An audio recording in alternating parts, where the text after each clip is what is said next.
Bonsoir à tous, très heureuse de vous retrouver. À la une de ce Corsi Gazera, les conséquences de la tempête Domingo. D'importantes précipitations se sont abattues sur la région, principalement dans le centre corse. À Corté, un pont a été emporté par les eaux, laissant tout un quartier isolé. Au sud, plusieurs opérations d'évacuation et de mise en sécurité de personnes ont été menées par les secours. Le secteur à risque de l'aéroport d'Ajaccio a été placé sous haute surveillance. Des routes ont été inondées dans la Graonne. Cela intervient alors que certains professionnels comptent encore les dégâts de la précédente tempête. Nous irons à la rencontre d'un éleveur qui a vu son exploitation détruite. En justice, 3 hommes dont Anto Moretti et son frère comparaissent dès demain devant le tribunal de Marseille pour association de malfaiteurs en vue de commettre une tentative de meurtre et un assassinat à Propriano contre 2 membres d'une équipe rivale en 2011 et 2012. Retour sur les faits dans cette édition. Enfin, soirée payante pour nos équipes, à commencer par cette double victoire en Ligue 2 de football. La CA ramène une victoire de Grenoble, 3-1. Le SCB s'est également imposé dans son stade sur le score de 3-1. On évoquera également la bonne opération du GFC Avolais qui n'a laissé aucune chance à Martigues. Victoire sans appel, 3-7-0. Je vous le disais, la Corse, comme d'autres départements, était depuis plusieurs heures concernée par une alerte orange et malgré un retour au jaune, les dégâts sont nombreux. À Tavera, dans la Graonne, les pluies de cette nuit ont causé des éboulements sur les routes, perturbant fortement le trafic ferroviaire et ce, à la veille de la rentrée scolaire. Les précisions de Maya Graziani avec Enzo Giuliano. Sur la voie ferrée de Tavera aujourd'hui, les pelleteuses ont remplacé la Micheline. En cause, 50 mètres cubes de terre, de roches et d'arbres tombés de ce talus qui surplombe la voie. Les pluies diluviennes de la nuit ont causé plusieurs éboulements de ce type au nord et au sud de la gare de Tavera et ailleurs sur le réseau. Impossible de passer. Sur les voies, pas trop de dégâts, mais beaucoup de végétation et beaucoup de terre, comme vous le voyez là à notre droite, beaucoup de terre sur la voie. Donc les équipes sont à pied d'œuvre depuis ce matin pour retirer tous les alluvions et toute la terre qui est sur les voies, de manière que les trains puissent circuler demain matin. Les équipes des chemins de fer de la Corse étaient toujours à pied d'œuvre en fin d'après-midi. En attendant, un service d'autobus a été mis en place aujourd'hui entre la gare d'Ajaccio et celle de Corté. Les trains reprendront bien du service demain. En contrebas de Tavera, la RT10 est inondée. Dans ce créneau, la terre a bouché les ouvrages d'évacuation des eaux de la route territoriale entre Tavera et Bocognano. Le temps d'évacuer l'eau, les services des routes de la collectivité de Corse ont mis en place une circulation alternée. Si certains passent, pour d'autres, c'est impossible. On a légèrement peur de passer vis-à-vis des voitures, en fait. On a peur après pour plus tard. Parce que sur le moment, on nous dit on peut passer. Oui, on passe. Mais c'est après les dégâts que peut causer l'eau face aux voitures, quoi. Donc on préfère attendre que l'eau s'évacue un peu et qu'on puisse passer tranquillement. Je passe pas parce que j'ai eu peur. Hein. Pourquoi ? Depuis 2015, en novembre, ça m'est arrivé, ma voiture elle était inondée à Foriane et j'étais dedans. Et il berçait, j'ai toujours la trouille, là je dis je passe pas. Des effets à retardement de la tempête pourraient encore se faire sentir car les sols sont gorgés d'eau et pourraient provoquer de nouveaux éboulements. Et tout comme entre Tavera et Bougugna, le réseau routier insulaire a été touché par les 2 tempêtes successives. Cela concerne notamment les secteurs d'Otaporte ou encore de Basse-Téliga. Le service des routes de la collectivité est mobilisé pour rétablir la circulation sur l'ensemble de ces axes. Vous le voyez, toutes les informations pratiques vous attendent sur notre site internet. Un phénomène orageux qui a cette fois particulièrement touché le centre corse. Des éboulements ont eu lieu dans la zone de Castello di Rustino. À Corté, un pont a été emmené par la force des eaux. Le préfet de la Haute-Corse s'est d'ailleurs rendu sur place. Le reportage de Gabin Cransac avec Audrey Lally. Un niveau de crue jamais vu auparavant à Corté. Cette nuit, le pont de Baliri derrière la citadelle de la ville a été emporté par les eaux. Il s'agissait du seul accès pour rejoindre ce quartier. Ce matin, les habitants se retrouvent isolés. Il y a plein de monde qui peut-être ils ont besoin des médicaments ou quoi. Mais je vois qu'il y a les sapeurs-pompiers qui s'occupent de ça. Après, on verra bien, hein, je ne sais pas. On va pouvoir essayer de passer à pied et après aller travailler en se faisant prêter une voiture ou des collègues ou comme ça, on pourra aller travailler. Mais sinon, là, pour l'instant, même pour faire les courses, on pourra aller à pied. Voilà, quoi. Sinon, là, actuellement, on ne peut pas faire autre chose. Le maire de la ville n'a pu que constater les dégâts très tôt dans la journée. Il a encadré l'organisation des secours pour les sinistrés avec les gendarmes et les pompiers. La première des choses, c'est de réalimenter en eau, ce qui va être fait. La tyrolienne va aussi leur permettre de pouvoir faire passer des vivres, des médicaments et tout le nécessaire pour les personnes résidentes qui souhaitent rester ici. Elles auront aussi un autre moyen d'accès par le sentier du patrimoine qui part de cet endroit vers le secteur d'Escaravaille, qui pour l'instant n'est pas trop praticable parce qu'il y a encore de l'eau, mais ça va s'améliorer dans la journée. Les canalisations d'eau potable traversaient le pont. Elles ont aussi été emportées par la crue. Les pompiers ont installé des tuyaux de substitution dans l'après-midi. Le préfet de Haute-Corse, qui s'est déplacé à Corté, promet son soutien aux sinistrés. Ils ont un accès déjà qui a été dégagé avec le sentier du patrimoine. Ils ne sont donc pas bloqués. Maintenant, il faut que l'on regarde comment on gère au-delà du court terme la situation.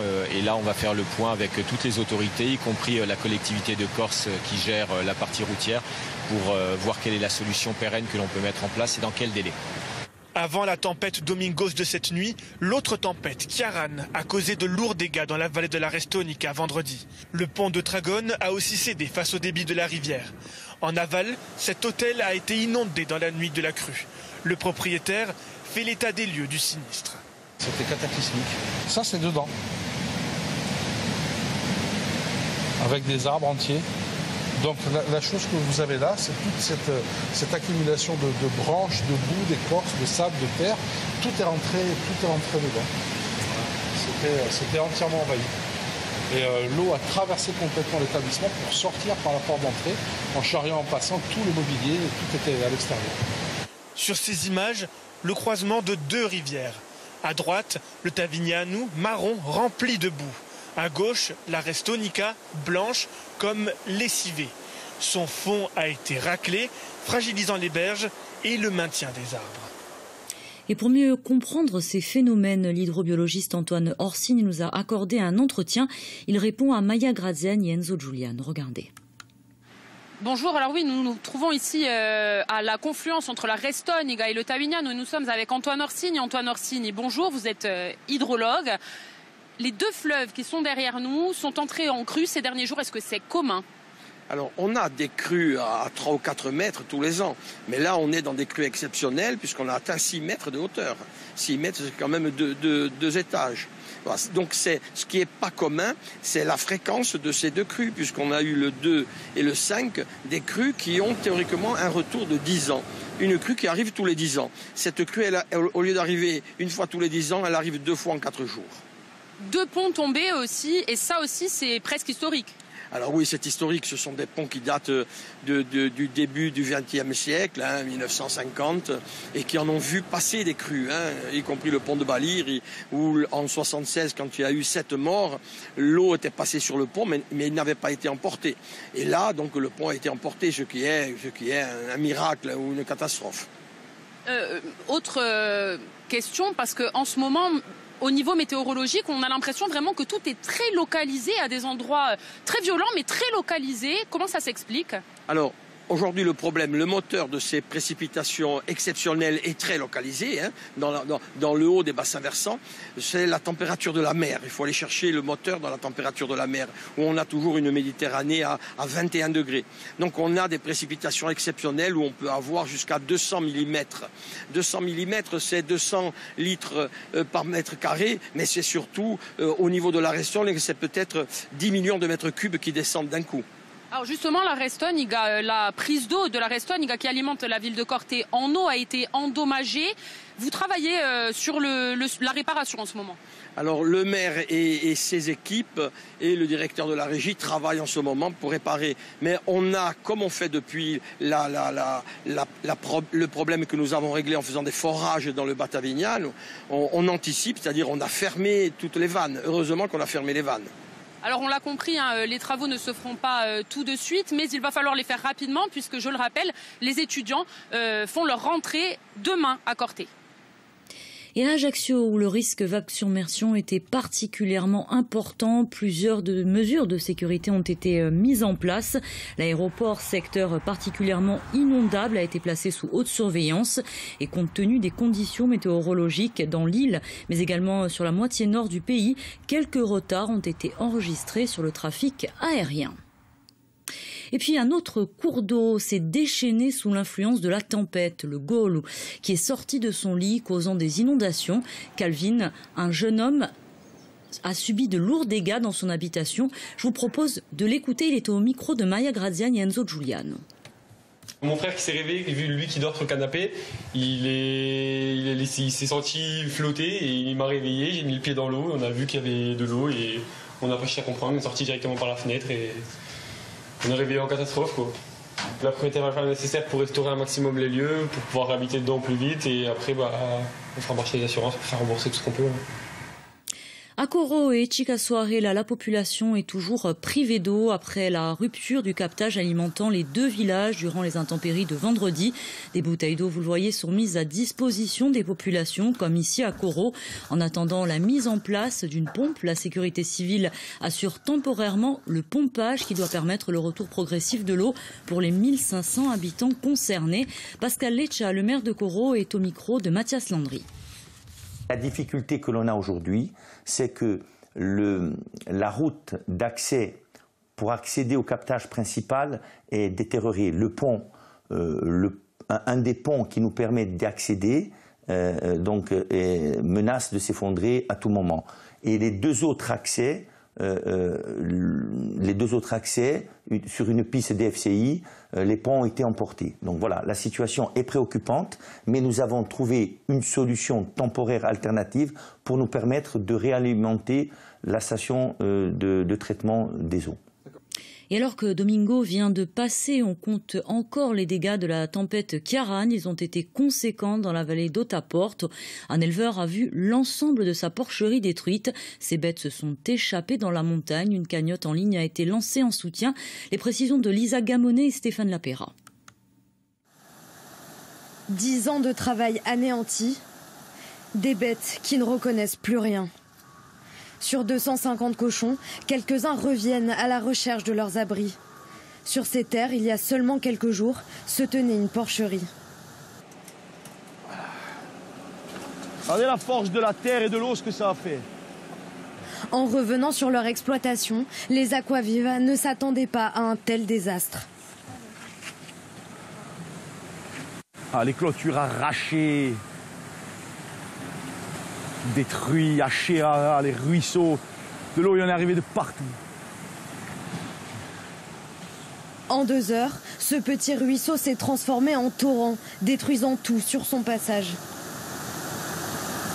Les cabanes de leurs cochons ont été enterrées par 1,50 m de terre, les grilles pliées, les clôtures arrachées. C'était notre début de saison, c'était là qu'on travaille, quoi. On avait des cochons à tuer, bon, je ne sais pas où ils sont. Un, je l'ai trouvé noyé, les autres, je ne sais pas où ils sont. Je vais essayer de les trouver, au moins pour pouvoir les quantifier et savoir combien il en est mort. Je pense que des porcelets, il n'y en a plus. Je pense que des charcutiers, certains ont réussi à se sauver s'ils ont sauté la crête et qu'ils ont pris de l'autre côté. Et des châtaignes, c'est fini. La récolte s'arrête là. Des châtaignes, il n'y en a plus. Elles sont lavées, elles sont en Italie, je ne sais pas où elles sont, mais elles sont plus dans la châtaigneraie. Donc.